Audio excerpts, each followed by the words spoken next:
Exit poll ഫലം ശരിയാകുമോ എന്നൊന്നും നമുക്ക് പറയാൻ പറ്റില്ല. ഒരു ജ്യോത്സ്യന്റെ ലെവലിലാണ് അത് വരിക. കുറച്ചാളുകളെ അവർ കാണുന്നു, അവരുടെ അഭിപ്രായം കേൾക്കുന്നു, അതിന്റെ സാമ്പിളിന്റെ സ്വഭാവം ഒക്കെ നമുക്ക് വ്യത്യാസമുണ്ട്. പക്ഷേ എല്ലാ എക്സിറ്റ് പോളുകളും ഏതാണ്ട് ഒരു ദിശ പറയുമ്പോൾ പൂർണ്ണമായും നമുക്കത് തള്ളിക്കളയാനും പറ്റുമെന്ന് തോന്നുന്നില്ല. ഒരുപക്ഷെ ഇന്ത്യ മുന്നണിക്ക് കഴിഞ്ഞ തവണത്തേക്കാൾ നേട്ടമുണ്ടാകുമെന്ന് ഏതാണ്ട് എല്ലാവരും പറയുന്ന ഒരു സംസ്ഥാനമാണ് മഹാരാഷ്ട്ര. എല്ലാ പ്രവചനങ്ങളും മഹാരാഷ്ട്രയിൽ ഇന്ത്യ മുന്നണിക്ക് ഒരു മേൽക്കൈ പറയുന്നു. അതിന് കൃത്യമായ കാരണങ്ങളുണ്ട്. ഒന്ന്, ബി ജെ പി അവിടെ അത്ര വലിയ ഒരു രാഷ്ട്രീയ ശക്തിയല്ല. ബി ജെ പിക്ക് ഒറ്റയ്ക്ക് ജയിക്കാവുന്ന കുറച്ച് സീറ്റുകളുണ്ട്, ഇല്ല എന്ന് പറയുന്നില്ല. പക്ഷേ ബി ജെ പിയുടെ ഏറ്റവും വലിയ സഖ്യകക്ഷിയായിരുന്ന, കഴിഞ്ഞ തെരഞ്ഞെടുപ്പിൽ സഖ്യകക്ഷിയായിരുന്ന ശിവസേന പിളർന്നുപോയി. ഉദ്ധവ് താക്കറെയുടെ നേതൃത്വത്തിലുള്ള ശിവസേന കോൺഗ്രസിനും എൻ സി പിക്കും ഒപ്പം ചേരുകയും ഒരു ഘട്ടത്തിൽ അവിടെ ഭരണത്തിൽ വരെ എത്തുകയും ചെയ്തു. മഹാരാഷ്ട്ര ഭരണം പിടിച്ചെടുത്തു. ഉദ്ധവ് താക്കറെ മുഖ്യമന്ത്രിയായിരുന്നു കൊണ്ട് അവിടെ ഭരണം നടത്തുന്ന ഘട്ടത്തിൽ ബി ജെ പിയുടെ ഓപ്പറേഷൻ താമര എന്ന് നമ്മൾ പറയുന്ന പ്രയോഗത്തിലൂടെ ശരത് പവാർ എന്ന എൻ സി പി നേതാവിന്റെ പാർട്ടിയെ അവർ പിളർത്തി, ശിവസേനയെയും പിളർത്തി.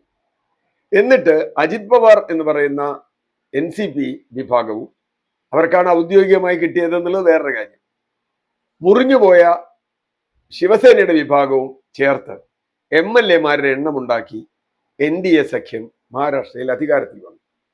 ഈ സാഹചര്യത്തിലാണ് ഈ തെരഞ്ഞെടുപ്പ് നടക്കുന്നത്. ഈ തെരഞ്ഞെടുപ്പിൽ നിരവധി വിഷയങ്ങളുണ്ട്. ഏറ്റവും പ്രധാനം, ഏതാണ് ശരിയായ ശിവസേന, ഏതാണ് ശരിയായ എൻ സി പി എന്ന ചോദ്യങ്ങൾ അവിടെ വളരെ വളരെ പ്രസക്തമാവുകയാണ്. അതാണ് ഒന്നാമത്തെ ചോദ്യം. രണ്ടാമത്തെ വിഷയം, അവിടെ മറാത്ത ആയി ബന്ധപ്പെട്ട് മറാത്ത വാദം എന്ന് പറയുന്ന വിവാദമുണ്ട്. ഈ മറാത്ത വാദികളായ രണ്ട് നേതാക്കളും, ശരത് പവാർ ആയാലും ഉദ്ധവ് താക്കറെ ആയാലും, ഇപ്പോൾ ഒരു പക്ഷത്താണ്. അവർ തമ്മിൽ തർക്കമൊന്നുമില്ല. മഹാരാഷ്ട്രയിലെ എൻ ഡി എയുടെ ഭരണം, ഇവരെ താഴെ ഇറക്കിയിട്ട് എൻ ഡി എ കൊണ്ടുവന്ന ഭരണം അത്ര ഗുണപ്രദമല്ല, ജനങ്ങളിൽ ഉണ്ടാക്കിയ വികാരം എന്നതും ഒരു നെഗറ്റീവാണ്. മോഡി നേരിട്ട് തെരഞ്ഞെടുപ്പ് പ്രചരണം നടത്തിയ സംസ്ഥാനമാണ് മഹാരാഷ്ട്ര. കാരണം എൻ ഡി എക്ക് അറിയാം ഒരു തകർച്ച അവിടെ ഉണ്ടാകാൻ സാധ്യതയുണ്ട്, പുറകോട്ടടി. കഴിഞ്ഞ തവണ 48 സീറ്റിൽ 4 സീറ്റാണ് എതിരാളികൾക്ക് കിട്ടിയത്. ബാക്കിയൊക്കെ ശിവസേനയ്ക്കും ബി ജെ പിക്കുമായി എൻ ഡി എ സഖ്യത്തിന് കിട്ടിയ സീറ്റുകളാണ്.